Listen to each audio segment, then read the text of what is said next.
দেখা না দিলে বন্ধু কথা কয়ো না, মাছের মতো অবশ কেটে উঠে ফেসবুকে ইউটিউবে যে একটা কথা বলে, এদের কথা কেউ শুনবেন না এবং কেউ লাইক কমেন্টস করবেন না, এমনিতেই এদের ভাত মারা যাবে।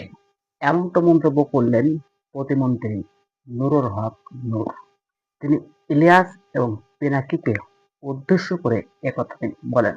তিনি আরো বলেন, সমাজের বিশিষ্ট ব্যক্তিদের নিয়ে হেয় প্রতিপন্ন করে কথা বলেন ইলিয়াস এবং পিনাকি।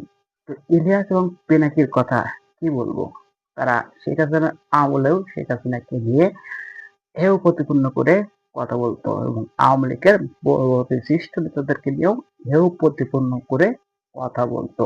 এমনকি ছাত্র জনতার গণ অভ্যুত্থানে শেখ হাসিনা দেশ থেকে পালিয়ে যেতে বাধ্য হয়েছিল। এটা ছাত্র জনতা একটা সুস্থ গণতান্ত্রিক এবং বৈষম্যহীন বাংলাদেশ গড়তে চেয়েছিল। ছাত্র জনতার উদ্দেশ্য ছিল এটাই। তো ইলিয়াস এবং পিনাকি এই ছাত্র জনতাকে কাজে লাগিয়ে ধানমন্ডির ৩২ নম্বরে ভাঙচুর চালায়, মব তৈরি করে এবং তারা আরো কি করে, ঈদে যেমন আনন্দ করে ঈদ মুবারক, ঠিক তেমনি ধানমন্ডি ৩২ নম্বর ভাঙার সময় ইলিয়াস পিনাকি লাইভে এসে ঈদ মুবারক জানাইছে এবং কোন জায়গায় বুলডোজার মেশিন আছে সেটাও কিন্তু তারা ফোন করে বলছে যে এই কলা বাগানে আছে। সাজ্জিদ আলমকে উদ্দেশ্য করে পিনাকি বলছিল, সাজ্জিদ, বুলডোজার মেশিন কলা বাগানে আছে।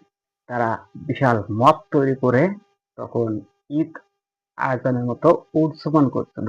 তখন এদের মনে হয় না তারা যে আহ উদ্দেশ্য প্রেরিত ভাবে মব তৈরি করে শুধুমাত্র ভিউজের জন্য তারা এই প্রোপাগান্ড চালায়।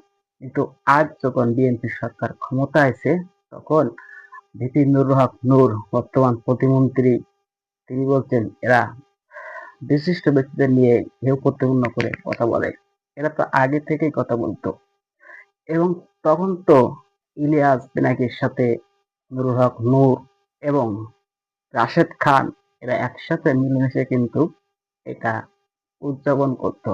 এখন যখন তাদের বিরুদ্ধে কথা বলছে, তখন কিন্তু প্রতিমন্ত্রী নুরুল হক নূর তার বিরুদ্ধেই কথা বলছে। এটাই বাস্তব। কম পড়লে বোঝা যায় কিন্তু বেশি পড়লে বোঝা যায় না।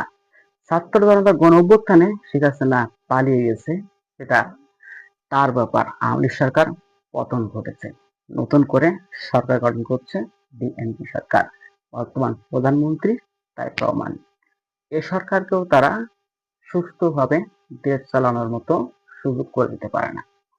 তারা এদেরকে নিয়েও বিরূপ মন্তব্য করে। তারা কত বড় প্রকাণ্ডবাজ এবং মব তৈরি করার মাস্টার মাইন্ড, সেটা কিন্তু এখন সবার সামনে আসছে। তো বন্ধুরা, এই পর্যন্ত আজকের ভিডিওটা যদি ভালো লাগে অবশ্যই চ্যানেলটি লাইক কমেন্টস করতে ভুলবেন না। আর আপনি যদি আমার চ্যানেলে নতুন হয়ে থাকেন অবশ্যই চ্যানেলটি সাবস্ক্রাইব করতে ভুলবেন না। ধন্যবাদ সবাইকে।